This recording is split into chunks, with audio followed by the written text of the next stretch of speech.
Coco, c'est parti pour le tirage des balances, signe solaire, lune, ascendant ou Vénus en balance. On va voir ensemble les énergies qui me viennent à vous transmettre pour l'été, pour tout le reste de l'été. D'abord vos énergies actuelles, ensuite comprendre ce que vous allez traverser intérieurement, ce que vous êtes justement amené à comprendre pendant cette saison, et ensuite la partie relationnelle, émotionnelle, votre vie extérieure, votre vie dans l'échange avec les autres.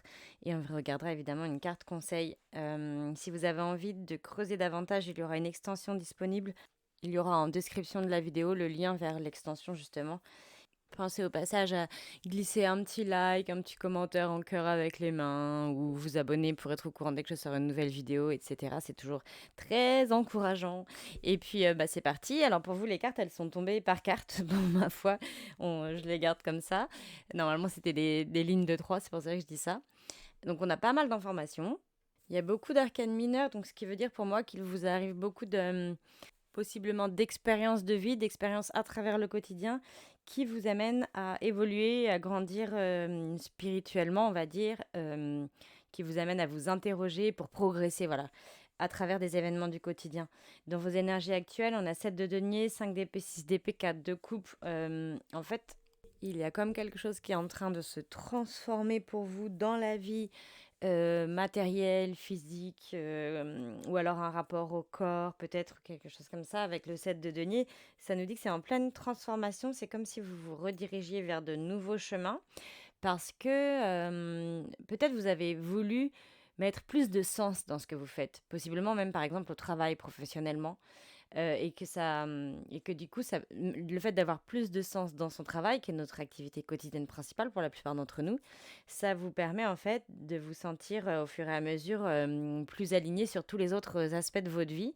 Vous avez conscience de ça et vous démarrez en fait cette démarche-là. On vous sent dans cette démarche-là et on vous sent euh, commencer à être emporté par ce nouvel élan, cette nouvelle dynamique-là.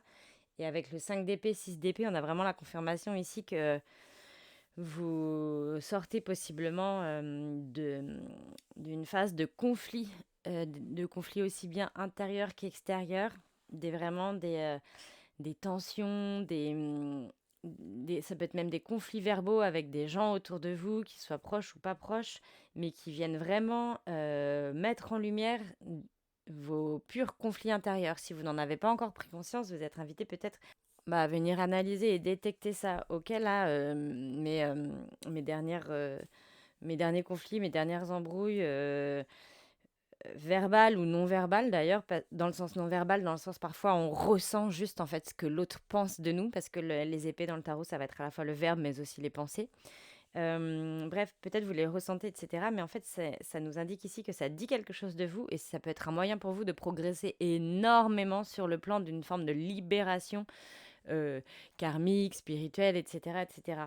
Donc, on voit avec le 6 d'épée derrière que de toute façon, vous en sortez, vous partez de cet état d'être, de cet état d'esprit aussi peut-être, par exemple. Euh, Ça peut être typiquement une faculté à vous auto-juger de façon trop dure, peut-être du coup à juger aussi ou à vous permettre de commenter ci et ça de votre entourage qui vous a valu des embrouilles avec des personnes qui ne souhaitaient pas que vous agissiez comme ça. Et peut-être ça vous permet de vous rendre compte qu'en fait, vous agissez comme ça, même envers vous. Vous êtes peut-être toujours sans cesse dans l'autocritique, etc. Bon, ça peut être d'autres choses, hein, mais je parle du fait que, par exemple, si c'est ça, alors vous allez apprendre à vous lâcher la grappe avec ça. Vous êtes en train de l'apprendre, c'est dans les énergies actuelles, à quitter ce comportement-là envers vous-même et du coup par la suite envers les autres.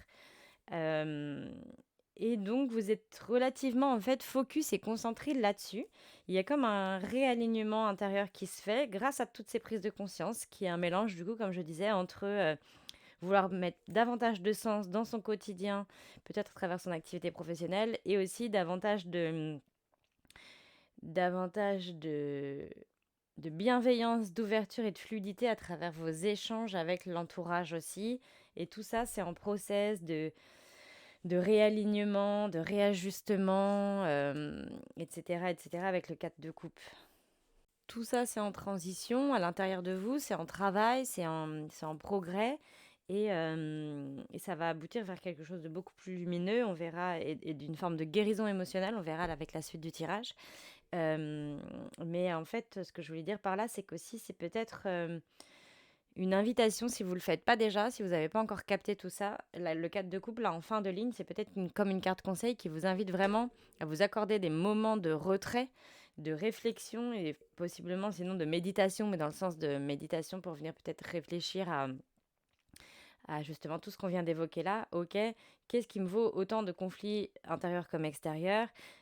Comment je pourrais partir de cet état d'être, mais c'est même plutôt un état d'esprit? Comment je pourrais changer d'état d'esprit? Comment je pourrais m'investir davantage pour créer plus de sens dans mon quotidien, etc., et plus d'alignement? Ça peut être aussi un besoin de davantage faire en fonction de vous, c'est-à-dire en fonction de vos propres valeurs, vos propres pensées, votre propre nature, et possiblement, si vous avez accès à ça, ce que vraiment votre cœur vous demande, votre âme vous demande, votre pur esprit, c'est-à-dire celui qui n'aurait pas été encore trop influencé par les avis des autres. En fait, il y a comme un retour à soi qui est nécessaire, pour certains, certaines, sous forme de conseils, et pour d'autres qui le cultiveraient déjà, qui auraient déjà pris conscience là, à ce stade de l'été, de tout ça, alors de continuer à le cultiver, et puis même du coup à vous en rendre compte que ça bouge, que c'est en train de s'aligner, à le ressentir, à l'accueillir encore davantage. En plus de ça, avec le 4 d'épée, enfin, pour les énergies, ensuite, la deuxième ligne, ce qu'il y aura à comprendre, à traverser, etc. Pendant l'été, ça commence aussi par un 4 d'épée. Un autre 4, on avait le 4 de coupe en haut à droite, et là, en bas, au milieu à gauche, il y a le 4 d'épée. C'est encore une fois ce besoin de se recadrer soi-même par possiblement l'isolement, la réflexion, la méditation. Là, on ressent vraiment sur cette carte spécifiquement du 4 d'épée que c'est pareil, hein, c'est encore une fois des épées ici, donc c'est la psyché, le mental, les pensées, le verbe, tout ça c'est représentatif des épées dans le tarot. Et là, on vous demande de recadrer ça chez vous, de vous reconcentrer sur ce sujet-là, cet aspect-là chez vous, d'autant plus que vous êtes un signe d'air et que les épées sont reliées à l'élément air dans le tarot. Et c'est comme si là vous étiez dans une forme de recadrage de la psyché. Faut s'efforcer de trouver des nouvelles pensées, de nouvelles façons de voir, visualiser les choses aussi. La vision, c'est également lié à la psyché. Par le retrait, l'isolement, en se reconnectant à vous-même. Ça peut parler aussi de trouver des moments dans le quotidien, des moments de prière ou de méditation qui vous permettent ça, qui vous aideront à accéder à ce recadrement, et à ce réalignement aussi par la même occasion. Et donc on voit avec ces deux cartes-là que ça va jouer beaucoup chez vous. Ça va vous faire progresser sur le plan à la fois des émotions, de l'eau, de l'élément eau en vous, l'émotionnel, la mémoire, etc. Il y a comme un recadrement aussi sur ce plan-là, plus sur le plan aussi des pensées, de la psyché, du mental, etc. Et donc l'utilité de trouver des moments dans le quotidien, je répète là, mais c'est parce que j'avais autre chose à ajouter normalement, des moments dans le quotidien de retrait, mais aussi un lieu dédié à ça. Faut créer votre propre grotte, quoi. Est-ce qu'il y a un endroit où vous aimez faire ça? Ça peut être chez vous, ça peut être à l'extérieur de chez vous, mais c'est vraiment un endroit où on se sent en sécurité, isolé, et vraiment on peut faire... Il y a vraiment l'idée dans les cartes au global là de s'éloigner un petit peu des visions, des pensées, des distractions extérieures, et des visions des pensées des autres, en fait, de l'influence de leur vision des choses, ou de leur vision de vous-même, peut-être aussi. Peut-être que vous y accordiez jusqu'ici trop d'importance, et que là, il faut se retrouver soi.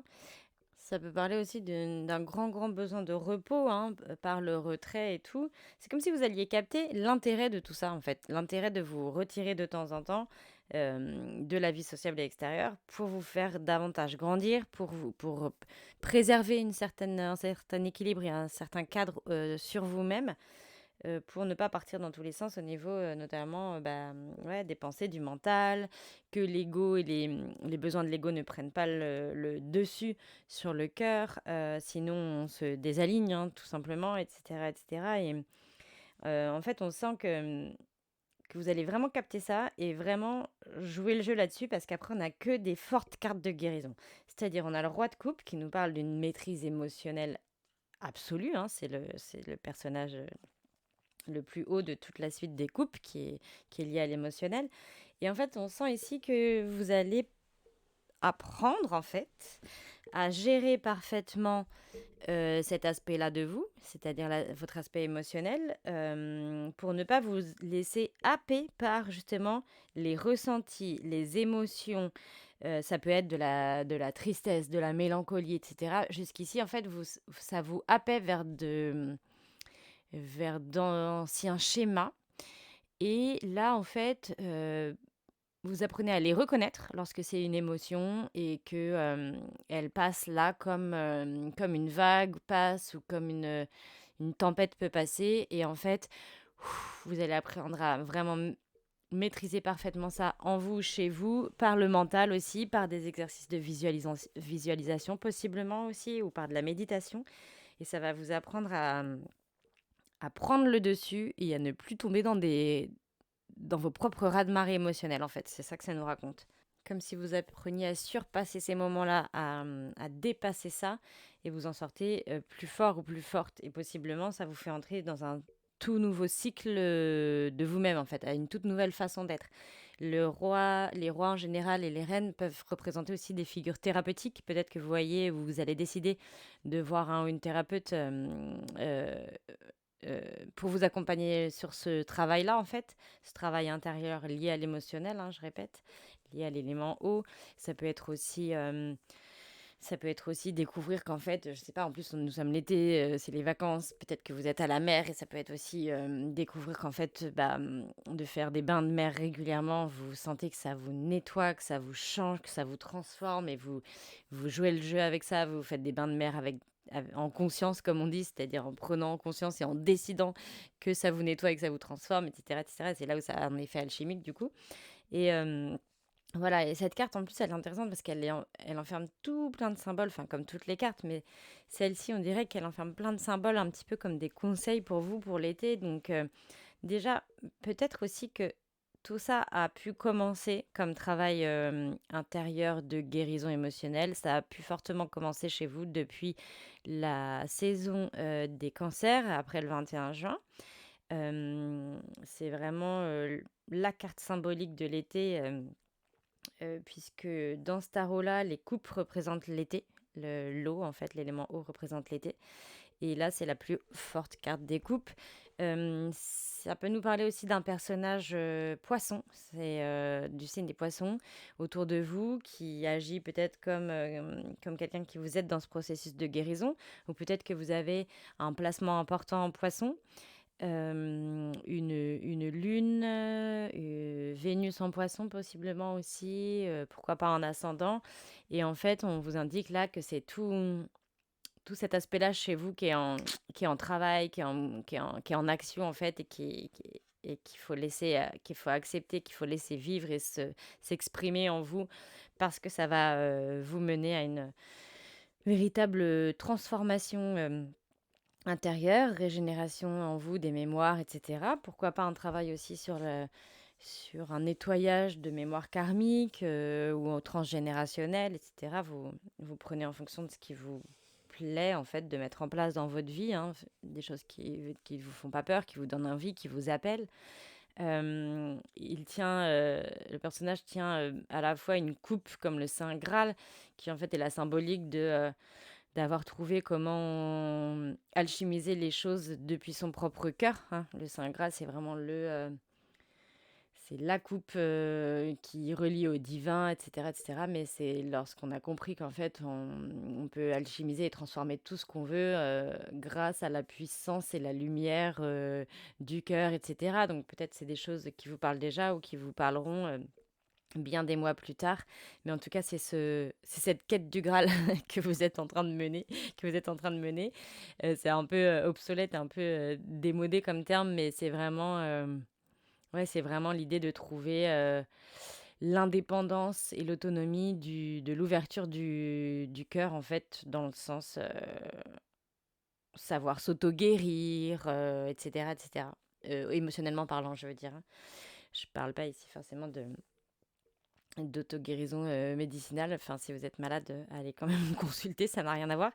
Et ensuite, il tient aussi son bouclier avec 2 baleines, qui est vraiment le symbole de la sagesse de l'océan le plus absolu, etc., etc. Enfin, c'est vraiment euh, comme une.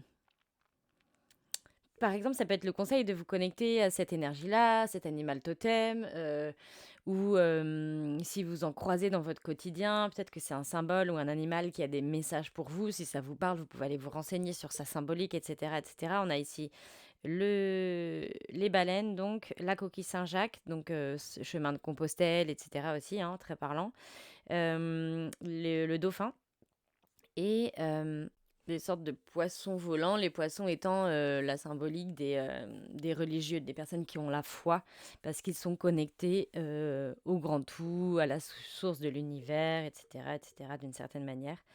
Et donc, comme je disais, c'est une carte reliée à l'énergie des poissons. Pour moi, ici, il y a peut-être une grande étape pour vous en fin d'été, c'est-à-dire la pleine lune en poisson qui arrivera en fait après la nouvelle lune en vierge à la toute fin de l'été. Donc, c'est comme un... J'ai l'info ici que c'est comme un long process. Long, enfin, c'est ça va arriver très vite, mais c'est comme un process, voilà, qui va pouvoir presque se clore, trouver une forme d'aboutissement autour de cette pleine lune en poisson en septembre. Je vais regarder la date, je mets pause. Dimanche 7 septembre à 20h et quelques. Donc pour moi là, énorme portail de possibilités de venir guérir, s'alléger, se libérer de, etc., etc., autour de cette pleine lune-là. Vraiment penser à ritualiser, faire des rituels par l'eau. Je fais plein de posts là-dessus. N'hésitez pas à aller suivre l'Instagram que je mets toujours aussi en description de vidéo pour ça, parce que là, ce sera vraiment pour vous très très utile de travailler avec cette énergie-là, on nous le confirme ici. Et ensuite, pour continuer sur ce que vous allez traverser et comprendre pendant l'été, on a des cartes qui nous indiquent en fait pourquoi pourquoi il vous arrive ça, pourquoi vous traversez ça, quelle est l'utilité. L'utilité, en fait, c'est le prince de bâton qui nous l'apprend, c'est qu'en fait, vous êtes en train d'apprendre à euh, vous connecter à une forme de pouvoir sur vous-même. Mais on parle ici de pouvoir lumineux, solaire, quelque chose qui vous met en joie, qui vous donne de l'énergie parce que vous vous sentez euh, dans un profond et parfait alignement envers vous, envers vos propres aspirations, envers ce qui vous fait rayonner au mieux, etc., etc. Et cetera. Et en fait, vous êtes en train de vous connecter à ça. C'est comme si jusqu'ici, euh, bah, ça n'avait pas forcément été possible, de par vos propres limitations psychiques et mentales, là, par les jugements des autres, votre auto-jugement peut-être un petit peu fort, etc., etc., tout le travail émotionnel à faire, etc., etc. Et là, on sent, pouah, prince de bâton, mais comme une sorte de réveil, d'éveil de vous-même. Genre, vous allez vous rencontrer presque, on dirait. C'est... C'est possible que l'entrée du soleil dans l'énergie du lion, là, dans quelques jours, je fais la vidéo le 19 juillet et le 22 juillet, le soleil entrera en lion. C'est possible que ça vous fasse clairement cet effet-là, que ça joue là-dessus sur vous. C'est possible également, pareil, que vous ayez un placement astrologique fort dans un signe de feu, bélier, lion, sagittaire. Et là, ça va être à son tour de s'exprimer. Et ça peut être également un personnage autour de vous qui vous allume en fait, un personnage d'un signe de feu, par exemple Bélier, Lion, Sagittaire, cette rencontre vous inspire, vous allume, vous dynamise, vous redonne force et confiance en vous, mais de façon un petit peu, comment appeler ça? De façon un petit peu juvénile, c'est-à-dire le prince de bâton, c'est pas le roi de bâton, quoi. C'est-à-dire c'est une énergie plutôt jeune, vive, joyeuse, pas encore, alourdie et ni, sage, ni l'un ni l'autre, ni alourdi, ni trop sage de son expérience. Plutôt quelqu'un qui est, enthousiaste, une dynamique, jeune dans ce sens-là, quoi, dans le sens enthousiaste, envie d'apprendre, pas trop, alourdi par les peurs des expériences passées et cetera et cetera. Vous allez vous sentir comme ça, en fait, comme un gros élan de renouveau vital. Est-ce que c'est un déclenchement en vous intérieur de par la saison du lion et de par vos aspects en signe de feu dans votre thème, ou est-ce que c'est une rencontre ou quelqu'un de votre entourage que vous voyez dans l'été qui vous fait cet effet-là et auquel cas ça vous transforme aussi? C'est possible. Euh, En tout cas, cette reprise de pouvoir sur vous-même, elle vous mène à une capacité créatrice très très forte. C'est-à-dire, donc, soit vous allez vous lancer enfin dans un projet que vous vouliez créer depuis longtemps, mais ça peut être aussi la capacité à venir recréer sa vie sous différentes manières, pas forcément un projet professionnel ou un projet précis. Ou alors, ça peut être aussi de vous reconnecter à des rêves d'adolescents ou d'adolescentes que vous aviez, des rêves ou des ambitions que vous aviez à cet âge-là. Et ça peut être très puissant de se réinterroger là-dessus. Ouais, carrément. Quelque chose que vous vouliez faire ou créer ou être, représenter vous-même de par qui vous êtes, etc. Au moment de l'adolescence. Et ça ne se faisait pas, ça n'était pas possible. Et là, vous allez vous reconnecter et je pars. C'est un nouvel apprentissage de vie, du coup, qui s'ouvrira par la même occasion, en fait. Et j'ai une 9 d'épée qui est sortie à l'envers, qui pour moi, du coup, nous indique ici que vous sortez vraiment d'une forme d'emprisonnement mental grâce à tout ça, en fait, parce que vous redirigez complètement votre énergie et vos priorités peut-être aussi sur d'autres aspects de vous, c'est-à-dire non pas le mental. Euh, Comment sortir de la prison mentale? En se concentrant sur l'émotionnel et sur ce qui m'anime, ce qui me rend dynamique, joyeuse, quoi. Et hop, après, c'est comme si le mental, du coup, lâchait. Euh, le mental étant relié à l'ego, en fait, l'ego qui est toujours là pour nous rappeler le passé et suranticiper le futur. Et en fait, pourquoi je dis ça? Déjà, peut-être pour comprendre que c'est du coup le principal ennemi, entre guillemets, pour réussir à rester dans le moment présent, confiant et confiante envers soi, en fait, ouvert aux possibilités de la vie, etc., etc. Et cetera. Et c'est le meilleur moyen, du coup, de quand on prend conscience de ça, genre, ah, mais je suis en train de penser à quoi là? Ah, mais je suis en train encore d'analyser le passé? Ah, mais je suis en train de penser à quoi là? Ah, je suis en train de anticiper le futur alors que c'est même pas encore arrivé ni rien ni rien. Ok, tac, je me ressens directement.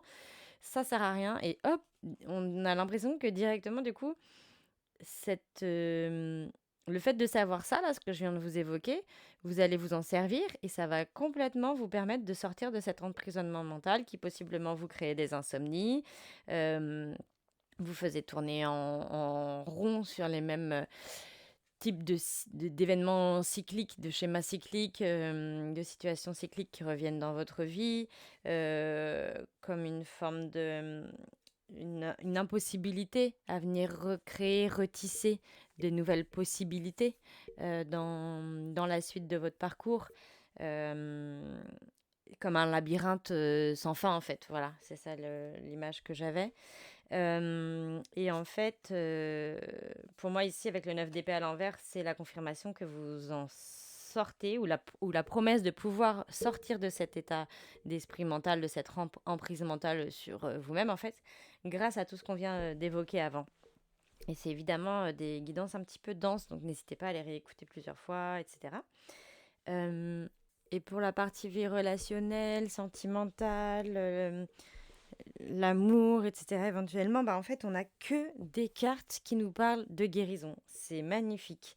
C'est comme si, en fait, tout ce qui se jouait derrière tout ça, là, c'était comme un immense processus de guérison. Possiblement, c'est des choses que peut-être que vous traversez ou ressentez comme lourdes, problématiques depuis peut-être 9 mois ou 9 ans et qui là vraiment arrivent à leur terme, à leur fin de cycle, à leur fin de processus, etc. On a la confirmation avec tout ça. On a du 9 de denier. Le 9, c'est vraiment le chiffre de la guérison, du bouclage, du pardon possiblement aussi. 9 de denier, le 18 qui vibre le 9 aussi. L'arcane de la lune, qui est l'arcane de la guérison émotionnelle par excellence. Et on a une autre arcane majeure. Les deux arcanes majeures de votre tirage, elles sont tombées là sur la partie relationnelle et tout. C'était comme si en fait tout ce qui se jouait allait servir à ça, à votre nouvelle vision de l'amour, votre nouvelle façon de relationner, d'abord avec vous-même, qui ensuite va pouvoir transformer une forme de relation, de façon de relationner avec les autres. Et on a la reine de coupe, qui est ici l'alter ego du roi de coupe qu'on a eu tout à l'heure. Est-ce que justement, grâce à l'incarnation du roi de coupe en vous, c'est-à-dire votre propre maîtrise de vos émotions, ne pas vous laisser tomber, traverser, enfin vous laisser dépasser voilà, par vos propres raz-de-marée émotionnels, est-ce que ça va vous permettre de rencontrer un ou une alter ego qui serait incarné ici par la reine de coupe, qui peut être représentatif aussi du signe du scorpion, voilà. Mais j'ai beaucoup aussi d'énergie vierge ici et encore une fois poisson avec la lune ou cancer. En gros, j'ai tous les signes d'eau ici, donc de toute façon, il y a beaucoup de liens ouais, entre vous et des signes d'eau, il semblerait, et sachant aussi que peut-être que c'est en rencontrant la reine de coupe que ça va vous permettre d'accéder à ce personnage que vous êtes invité à incarner du roi de coupe. C'est-à-dire que peut-être que ça sera un travail à faire à deux comme ça, bah, en plus, je dis ça, mais vous êtes balance en plus, donc l'effet miroir, le travail par effet miroir et tout dans votre vie, c'est euh, une façon de faire, une façon de procéder, une façon d'être, ça vous caractérise, ça vous représente. Il faut que vous acceptiez de travailler de la sorte. Vous voyez, c'est comme ça. C'est ça votre force, en fait, entre guillemets. Peut-être il y a l'idée ici d'accepter de rencontrer des gens, d'accepter de se lancer dans des ouvertures, dans des aventures, dans des rencontres, dans des histoires d'amour ou d'amitié. Parce qu'en les acceptant, vous allez les accueillir pleinement et elles vont pouvoir faire leur taf de progression pour vous, en vous, dans votre vie, etc. etc. Et donc je disais, ouais, beaucoup de signes d'eau, mais aussi finalement, entre la lune et puis et les arcanes du 9 de denier et de la grande prêtresse qui nous parlent aussi de l'énergie vierge, de la vierge dans le ciel ou de l'énergie de la mère, l'énergie maternelle aussi dans la lune, il y a peut-être aussi tout un rapport soit à votre propre mère, soit à la façon dont vous vous maternez vous-même. Tout ça est en travail de ouf. C'est possible, je répète, que ça ait commencé dès la saison du cancer, dès la nouvelle lune en cancer, même possiblement, puisque de toute façon, c'est son enseignement, c'est son challenge. Et vous, ça ressort énormément dans le tirage, hein.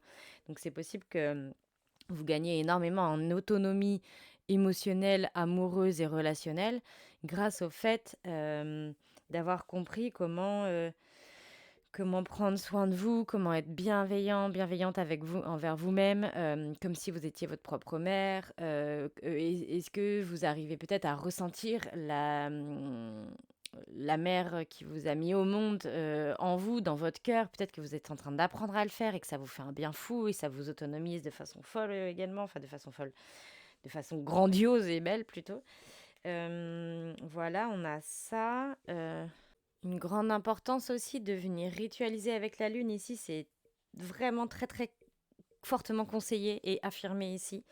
Euh, Aidez-vous des nouvelles lunes pour vous laisser l'autorisation d'entrer dans un nouveau cycle, laisser faire des nouvelles choses, des nouvelles habitudes en vous, les laisser naître en vous. Aidez-vous ensuite pardon, des cycles de pleine lune pour, à l'inverse, vous libérer de lâcher avec une façon de faire, lâcher avec tel lien, lâcher avec telle croyance, etc. etc.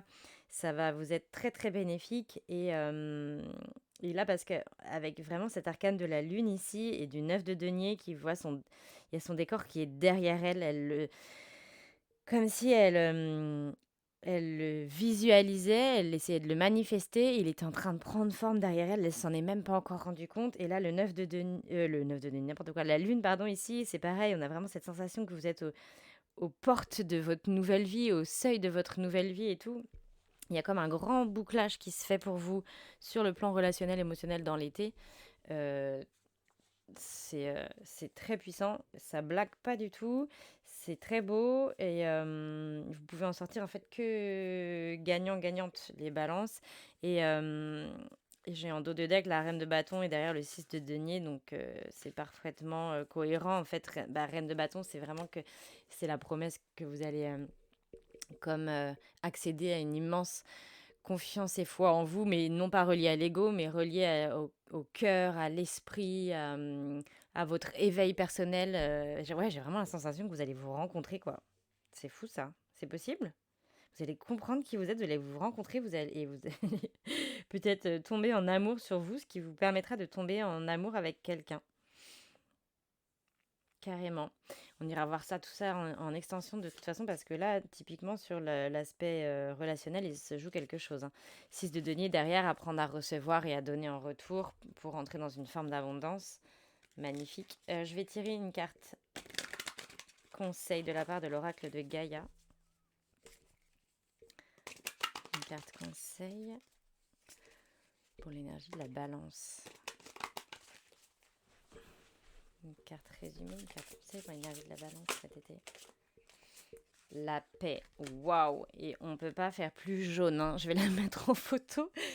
Du jaune, du soleil, de la lumière, dissolution des pensées négatives. Ouais, il y a vraiment cette idée de venir imaginer que votre cœur, c'est, je sais pas moi, un four, une machine magique qui peut aspirer une pensée négative ou une réflexion négative de la part de quelqu'un, l'aspirer, le faire transformer dans votre four là, alchimique, de lumière et de feu intérieur et en faire ressortir soit quelque chose de plus fort, soit quelque chose de positif, soit quelque chose de lumineux, rayonnant.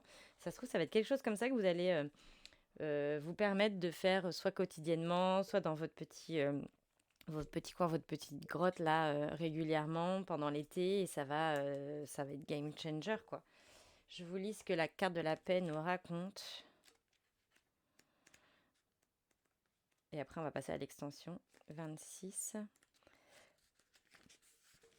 Dissolution des pensées négatives. Il ne sert à rien de se soucier de choses qui sont hors de notre portée. S'inquiéter n'aide pas, ne résout rien et rend souvent au contraire les choses pires qu'elles ne sont. La vie est ainsi faite qu'il y a toujours de quoi être préoccupé.